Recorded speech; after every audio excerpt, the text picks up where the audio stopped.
Kwanza hawa wanafunzi ni sehemu ya jamii ya Tanzania, kwa hivyo na wao wanaishi kwenye hii jamii. Kwa kila mtu kwenye jamii alipotoka anafahamu changamoto ambazo pengine zilimsukuma hata yeye kuja kusoma sheria, na mojawapo ya mambo ambayo wameeleza hapo, kwa kweli, kwa kifupi kabisa, ni kwamba wameziona hizo changamoto na wamejaribu kutafuta suluhu ya hizo changamoto.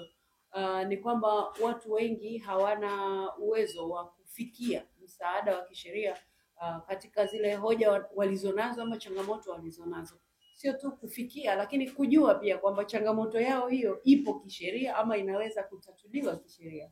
Kwa hiyo wametengeneza mfumo mzuri ambao katika jamii yetu mtu popote pale alipo ana uwezo wa kuingia katika huo mfumo, akaeleza changamoto anayopitia, na wao watampa sasa ushauri wa kwamba changamoto yako ni unayopitia kisheria iko hivi na hivi na hivi, unaweza kuchukua hatua hizi na hizi na hizi, ama unaweza kwenda ofisi hii, unaweza kwenda mahakama hii na mambo kama hayo.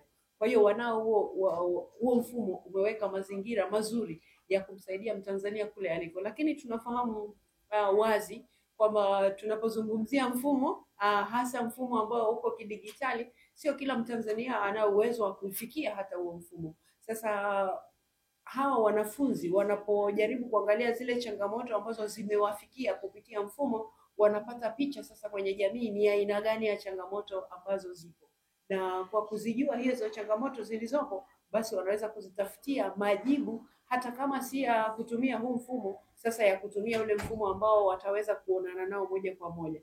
Shughuli ambayo imefanyika leo inaitwa Career Day, Law Career Day.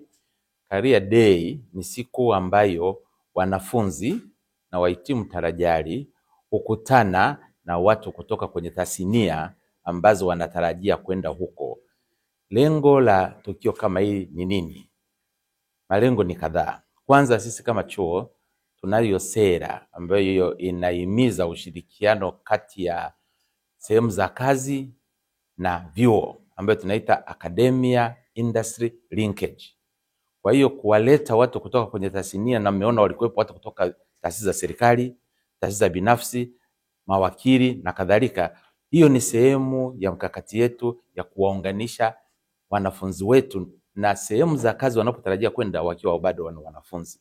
Ukija kuchunguza Tanzania, kwanza sheria ni ngumu sana. Kwa hiyo watu huwa hawapendi kusoma. Na matatizo ya kisheria ni mengi, na watu huwa wanakutana na hayo matatizo ya kisheria na hawajui kama hayo matatizo ni ya kisheria.